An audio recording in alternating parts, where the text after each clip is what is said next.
সৰ্বশিক্ষা অভিযানৰ নামত শিৱসাগৰত সিন্ডিকেট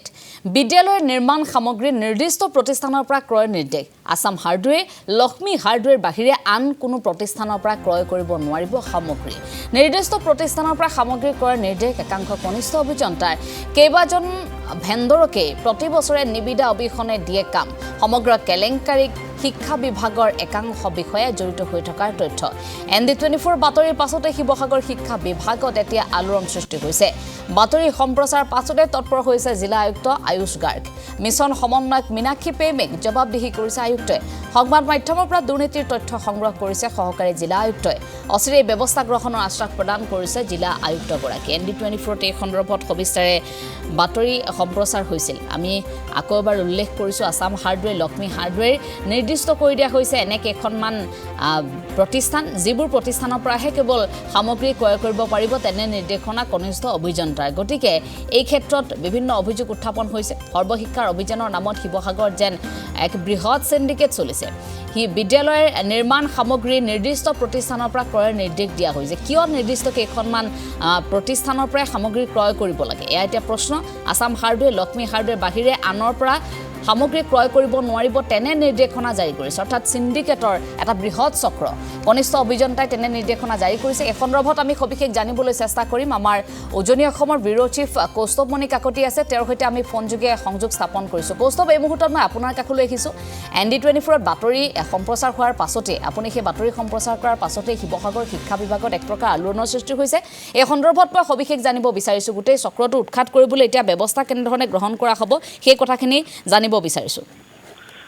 সাউথ জিলা এটা দীৰ্ঘদিনীয়া এই গোটেই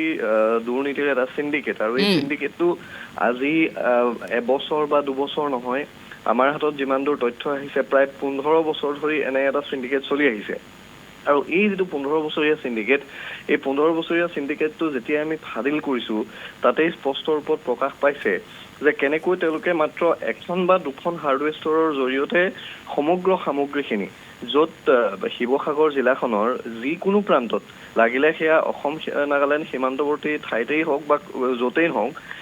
বিদ্যালয় নিৰ্মাণ বা বিদ্যালয়ৰ বাউণ্ডাৰী ৱাল নিৰ্মাণ বা লাইব্ৰেৰী নিৰ্মাণ বা এডিশনেল ক্লাছৰুমৰ ব্যৱস্থাপনা এই সকলোখিনি সামগ্ৰী কিন্তু ক্ৰয় কৰিব লাগে শিৱসাগৰৰ মাজমজিয়াৰ লক্ষ্মী হাৰ্ডৱেৰ আৰু আসাম হাৰ্ডৱেৰৰ পৰা গতিকে এই বাতৰিটো যেতিয়া কৰা হ'ল তাত স্পষ্ট ৰূপত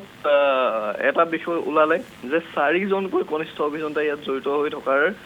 ইতিমধ্যে অভিযোগৰ আঙুলি উঠিছে যি 4জন কনিষ্ঠ অভিযন্তা DEMU block Amguri block Nazira block আৰু খেলুৱা ব্লক এই 4টা ব্লকৰ যি কেইজন কনিষ্ঠ অভিযন্তা তেওঁলোক প্ৰত্যক্ষভাৱে ইয়াত জড়িত থকাৰ অভিযোগৰ আঙুলি উঠিছে সমান্তৰালভাৱে যিজন ডিস্ট্ৰিক্ট প্ৰজেক্ট ইঞ্জিনিয়াৰ তেওঁ ইয়াত এই গোটেই ঘটনাটোত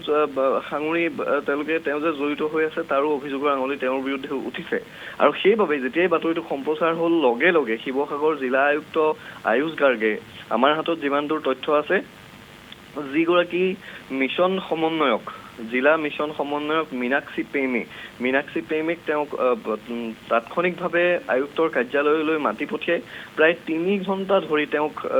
কোঠাৰ ভিতৰত তেওঁক জবাবদিহি কৰে এই গোটেই প্ৰক্ৰিয়াটো কেনেধৰণে ইমান দিনে চলি আছে কেনেধৰণে এই গোটেই ঘটনাবোৰ তেওঁৰ অজ্ঞাতে বা জ্ঞাতে কেনেধৰণে চলি আছে এই গোটেই ঘটনাবোৰ তেওঁ চাই আৰু তাৎক্ষণিকভাৱে আমালৈ ফোন কৰে এগৰাকী এছিষ্টেণ্ট কমিশনাৰৰ জৰিয়তে আমালৈ ফোন কৰি সমগ্ৰ গোটেই যিখিনি তথ্য আছিল সেই তথ্যখিনি আয়ুক্তগৰাকীয়ে গ্ৰহণ কৰে আৰু তেখেতে কৈছে যে খুব তাৎক্ষণিকভাৱে এই গোটেই ব্যৱস্থা তেওঁ গ্ৰহণ কৰিব আৰু আমাৰ হাতত যিমান দূৰ তথ্য আছে তেওঁ তাৎক্ষণিকভাৱে যিখিনি ভেণ্ডৰৰ বিল সৰ্বশিক্ষা মিছনৰ জৰিয়তে যিখিনি ভেণ্ডৰৰ বিল তেওঁ সম্পূৰ্ণৰূপে বিল দিয়াৰ ক্ষেত্ৰত পেমেণ্ট বন্ধ কৰিছে আৰু এটা এনকুৱাৰীৰ ব্যৱস্থা এটা তদন্তৰ ব্যৱস্থা গ্ৰহণ কৰা বুলি ইতিমধ্যে আমি খবৰ পাইছো কিন্তু আমাক আনুষ্ঠানিকভাৱে আজিৰ ভিতৰত তেখেতে জনাম বুলি কালি আমাক কৈছে আৰু এঞ্জেলা সমান্তৰালভাৱে আৰু এটা কথা পোহৰলৈ আহিছে যে দুজন ব্যক্তি এই গোটেই প্ৰক্ৰিয়াটোৰ লগত প্ৰত্যক্ষভাৱে জড়িত থকাৰ অভিযোগৰ আঙুলি উঠিছে এজন হৈছে তাতেই UDA পোষ্টত থকা এজন জনৈক হেমন্ত গগৈ নামৰ ব্যক্তি আৰু আনজন হৈছে ভেণ্ডৰ স্বপন দে আপুনি আচৰিত হ'ব যে যোৱা 15টা বছৰে কোনো ধৰণৰ টেণ্ডাৰ নোহোৱাকৈ কোনো ধৰণৰ নিবিদা নোহোৱাকৈ এই হেমন্ত গগৈ আৰু স্বপন দে এই দুয়োজন ব্যক্তিয়ে মিলি ভেণ্ডৰৰ গোটেই প্ৰক্ৰিয়াটো তেওঁলোকেই পৰিচালনা কৰি আহিছে অৰ্থাৎ কোনো ধৰণৰ যদিও বা নিবিদা দেখুৱাব লাগে কাৰণে এখন নিবিদা আহ্বান কৰে কিন্তু হাইলি সাৰ্কুলেটেড বাতৰি কাকতত কোনো ধৰণৰ বিজ্ঞাপন নিদিয়ে ভিতৰুৱাকৈ এখন নিবিদা হয় নিবিদাৰ কোটেশনো সেই তেওঁলোকেই দিয়ে আৰু হেমন্ত গগৈৰ পত্নীৰ নামত ফাৰ্ম আছে গতিকে হেমন্ত গগৈ এগৰাকী তেওঁ ইউডিএ তেওঁ দীৰ্ঘ সময় ধৰি তাত সৰ্বশিক্ষা মিছনত কাম কৰি আছে আৰু তেওঁ যিহেতু গোটেই প্ৰক্ৰিয়াটো জানে গতিকে এই স্বপন দে নামৰ ব্যক্তিজনে কেতিয়াবা বাপাদিত্য দাস কেতিয়াবা আশুতোষ দাস কেতিয়াবা স্বপন দে কেতিয়াবা PU এণ্টাৰপ্ৰাইজ কেতিয়াবা মা এণ্টাৰপ্ৰাইজ এনে ধৰণৰ নাম লৈ প্ৰতি বছৰে তেওঁলোকে সামগ্ৰী যোগান যিমান ইউনিফৰ্ম হওক যিমান গাড়ী হওক যিমান যিখিনি সামগ্ৰী নিৰ্মাণৰ সামগ্ৰী হওক এই সকলোখিনি যোগান ধৰাৰ ক্ষেত্ৰত এই হেমন্ত গগৈ আৰু স্বপন দে এই দুয়োজন ব্যক্তি গোটেই প্ৰক্ৰিয়াটো তেওঁলোকে পৰিচালনা কৰে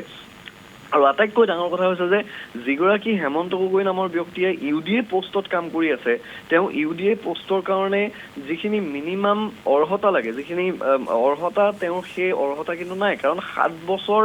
LDA হিচাপে কৰ্মৰত হোৱাৰ পিছতহে ইউডিএ পোষ্টত তেওঁ যাব পাৰে ইউডিএ পোষ্টত তেওঁ থাকিব পাৰে কিন্তু এইগৰাকী এছিষ্টেণ্ট নাজিৰ হিচাপে থকা হেমন্ত গগৈয়ে কেনেকৈ জিলা সৰ্বশিক্ষা মিছনৰ ইউডিএ পোষ্টত কাম কৰি আছে আৰু এই গোটেই কাৰ্যালয়টো যে নিয়ন্ত্ৰণ তেওঁ কৰি আছে এই গোটেই কাৰ্যালয়টোৰ গোটেই প্ৰক্ৰিয়াটো তেওঁ নিয়ন্ত্ৰণ কৰি কেনেকৈ আছে এই কথাবোৰ এই তদন্তৰ আওতাত যদি আহে তেতিয়াহ'লে নিশ্চিতভাৱে ওলাব আৰু আমি আশাবাদী আয়ুক্তগৰাকীয়ে যিহেতু নিজে ফোন কৰি কৈছে যে ব্যৱস্থা গ্ৰহণ কৰা হ'ব তাৎক্ষণিকভাৱে তেওঁ সকলোখিনি কালিৰ ভিতৰতে প্ৰায় 3 ঘণ্টা ধৰি মিছন সঞ্চালকক এক প্ৰকাৰ জেৰা কৰিছে মিছন সমন্বয়কক আৰু এইগৰাকী মীনাক্ষী প্ৰেমৰ বিৰুদ্ধেও দীৰ্ঘদিনীয়া বিভিন্ন অভিযোগ আছে কাৰণ সুমিত্ৰা পাটিলৰ তেওঁ বোৱাৰী অশ্বিনী দলেৰ তেওঁ বোৱাৰী গতিকে তেওঁ চাকৰি পোৱা নোপোৱাক লৈও বিভিন্ন সময়ৰ অভিযোগ আছে বাতৰি সম্প্ৰচাৰ হৈছে গতিকে এই গোটেই প্ৰসংগবোৰ আয়ুক্তগৰাকীৰ যি তদন্ত প্ৰক্ৰিয়াত পোহৰলৈ আহিব বুলি সকলো আশাবাদী এঞ্জেলা ধন্যবাদ জনাইছো সবিশেষ জনোৱাৰ বাবে আছিল আমাৰ উজনি অসমৰ ব্যুৰ চিফ কৌস্তভমণি কাকতি তেওঁ ইতিমধ্যে জনাইছে কেনেধৰণৰ এটা বৃহৎ সিন্ডিকেট চলি আছে দীৰ্ঘদিন ধৰি ND24 24 তাৰিখে বাতৰি প্ৰচাৰ কৰাৰ পাছতে সম্প্ৰচাৰ কৰাৰ পাছতে এতিয়া গালৰিছে শিক্ষা বিভাগৰ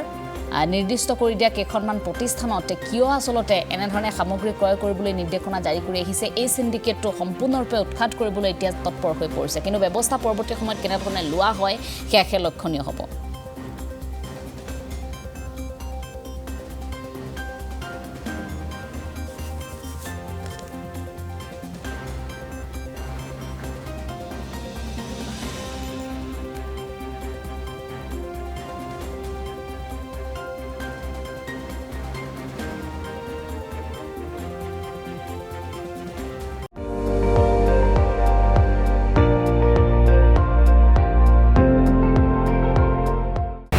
আপুনি চাই আছে ND24